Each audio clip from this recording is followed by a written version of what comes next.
Barbie, Mattel's anorexia-inducing pile of skin-coloured, vaguely human-shaped plastic. This creature is the world's most popular doll, and one of its most popular toys, next to Behead Me Elmo. Much like The Sims, Barbie taps into the female power fantasy of being able to look down on tiny miniaturized versions of people you know, and the older brother power fantasy of pulling someone's head off. With billions of dollars of these beautiful bimbos being sold every year for over 60 years, it's no wonder that Barbie, Ken, and their entourage of clout-thirsty social climbers have found themselves in hot water. These are the many scandals of the Barbie franchise.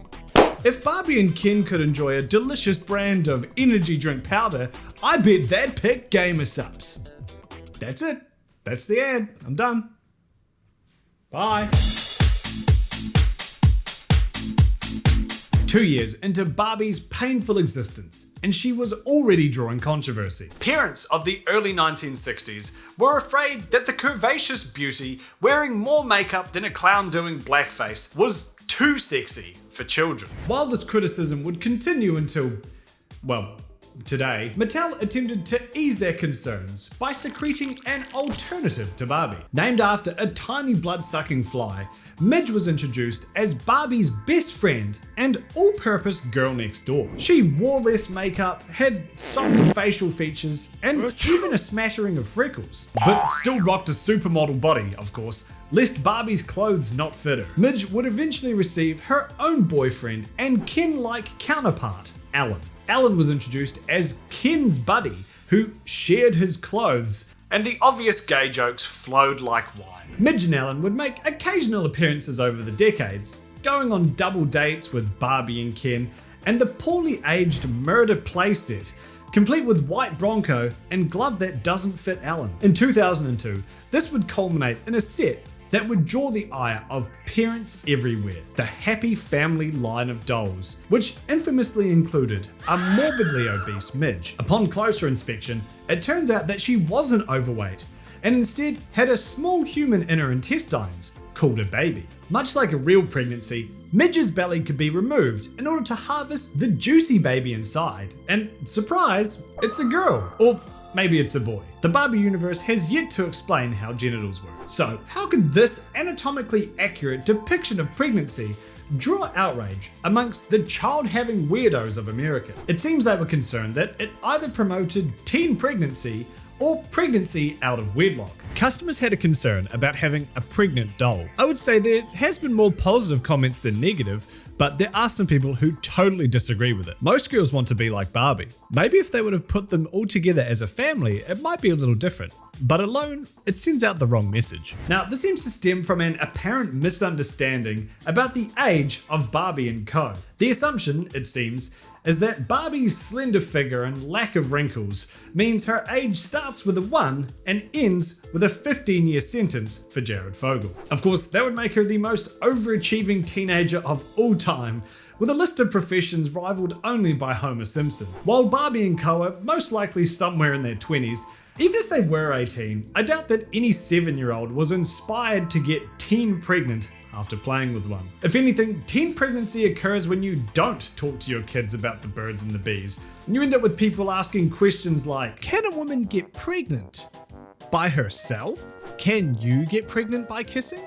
Why or why not? Can a gay person get pregnant? How do I know if my cat is pregnant? It's unknown why people had teen pregnancy concerns over Midge and not, actual baby dolls, aka the de facto girl toy for as long as girls have existed. Parents weren't just worried that Midge was handing out flyers about the benefits of teen pregnancy. Midge had no ring on her thing, and with no Alan in sight, the realms of Westeros feared that she harbored a bastard child betwixt her fertile loins. As nobody has ever had a child out of wedlock, this came as quite a shock. Later reissues of the Happy Family set made sure to give Midge both a wedding ring and a token cardboard cutout of Alan. Because hey, as long as you outwardly present the flat facade of a happy marriage, your baby will be accepted into society.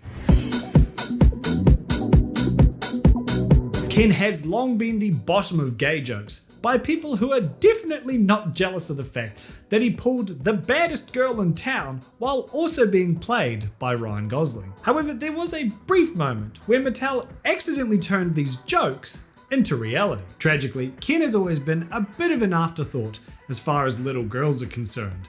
An accessory for Barbie, like one of her many handbags or the car in her DUI playset. By the early 90s, sales of everyone's favourite boy toy were declining. Mattel was prepared to feed Ken into a wood chipper feet first, but decided they should double check with the Barbie buying public. The girls surveyed said that they don't want to see Ken go, but they want him to be cooler. With this vague, open-ended prompt, Mattel thought long and hard about what little girls would consider cool before settling on rave culture. Earring Magic Ken was part of the Earring Magic set of dolls, which featured the girls dressed to the nines, although when do they ever not? They also came with a set of human-sized clip-on earrings for you to wear or eat. Barbie and the gals weren't the only ones ready to chew their jaws off during a night on the town. Ken would be tagging along too, although it seemed as though he had no intentions to hook up with any of them. You see, it turns out that Mattel hadn't just honed in on rave culture as the new hip thing,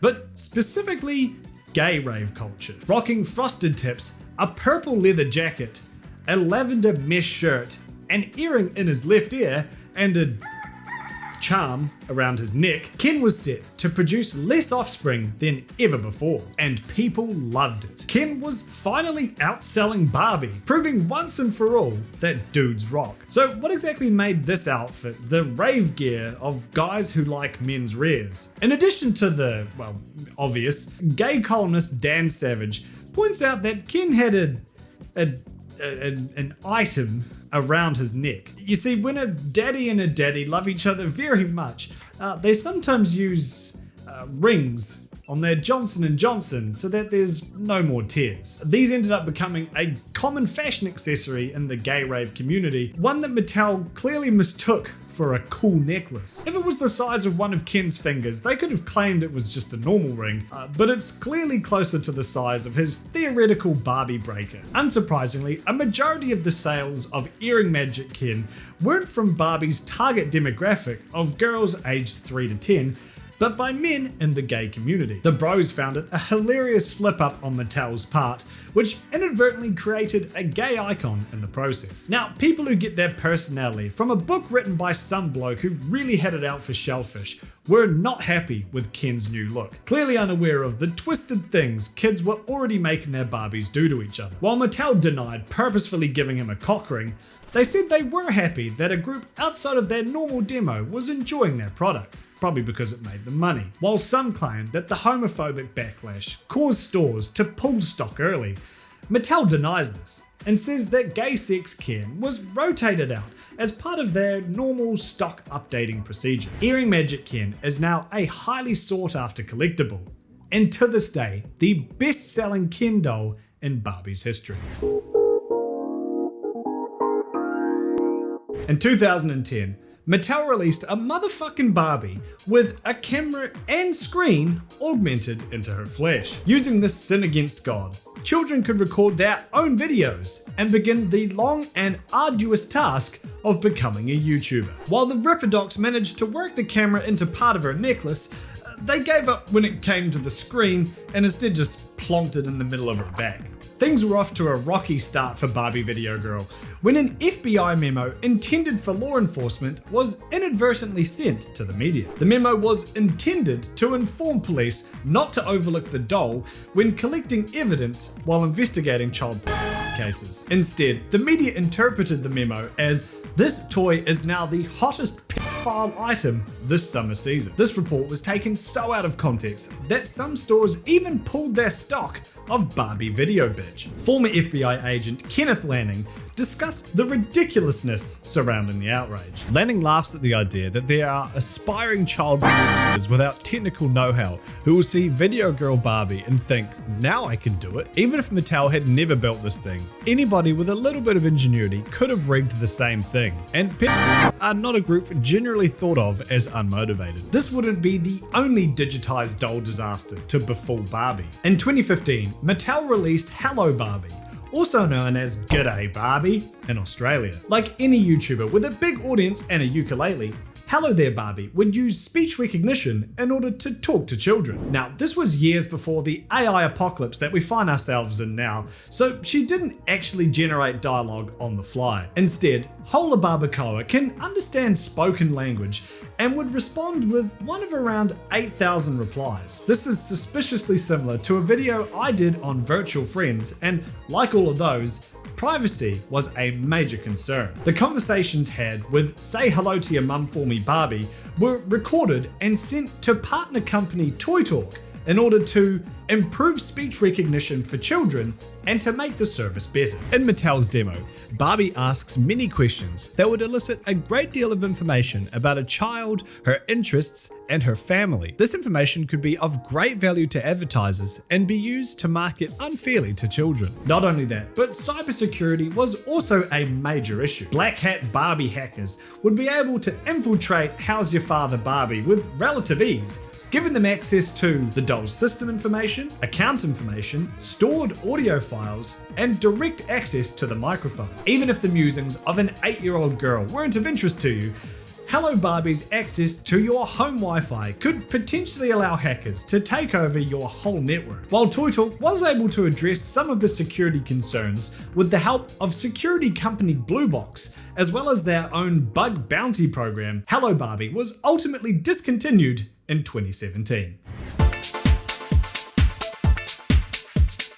Barbie has long been considered a poor role model. Of course, everyone and their cool second wave feminist mother knows about the unrealistic beauty standards that Barbie may or may not impart onto children. So instead, let's look at some of the more obscure influences that the blonde bombshell may have stamped onto the smooth chicken fillet brains of children everywhere. In 1992, Mattel prolapsed Teen Talk Barbie into the world. Unlike Hello Barbie, who would understand your speech and respond with one of 8,000 sayings, TTB would spit out one of 4 pre-recorded phrases when you push the button on her back. These phrases were randomly selected from a pool of around 270 when the doll was made, with the gimmick being that every doll says something different. While a lot of the phrases were the sort of vapid, mallcore consumerism you would expect from Bar Bingo, one phrase in particular stirred up controversy.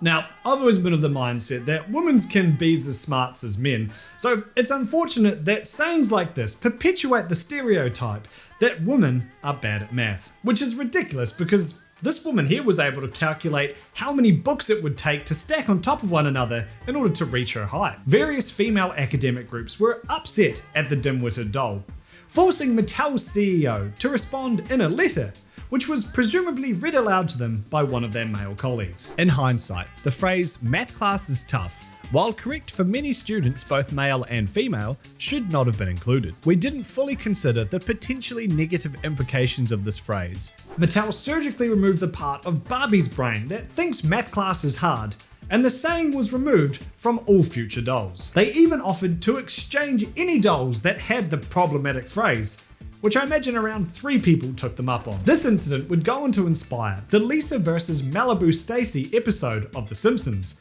which featured a talking doll with a variety of demeaning sayings. It also inspired a group that called themselves the Barbie Liberation Organization, who would take the voice boxes of G.I. Joes and Barbies, swap them out, and then put them back on store shelves in order to ruin the day of some excited, unwitting children. It's estimated that the group swapped somewhere between 12 to 3,000 voice boxes. In 2013, a Barbie book was willed into existence, titled I Can Be a Computer Engineer. Now, a more accurate title would be I Can Leech Off My Male Classmates, because Barbie doesn't contribute shit to this group assignment. Like every Redditor on any gaming subreddit ever, she's more of an ideas guy and needs the help of her 2 male classmates in order to actually make the damn thing. She then goes on to fry 2 separate laptops, which of course the 2 beefy men also have to solve for her. To add insult to injury, she then goes on to take all the credit for this group assignment, with this book providing no inspiration beyond how to be the worst member of any group assignment. It received a flood of negative reviews and media attention. As a result, the books were consumed by The Orb,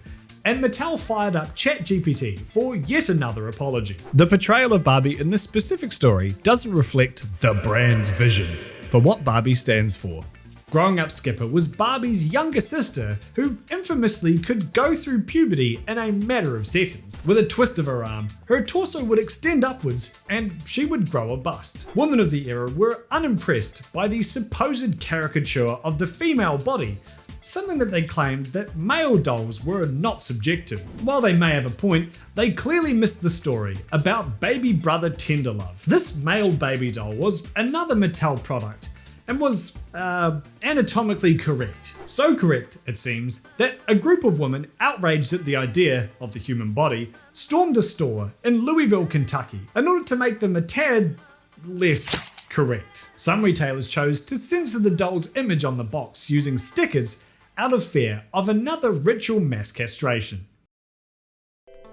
Hey guys, it's Cleveland Brown from Family Guy. If you're after more hobby dramas, you should check out the Many Scandals playlist.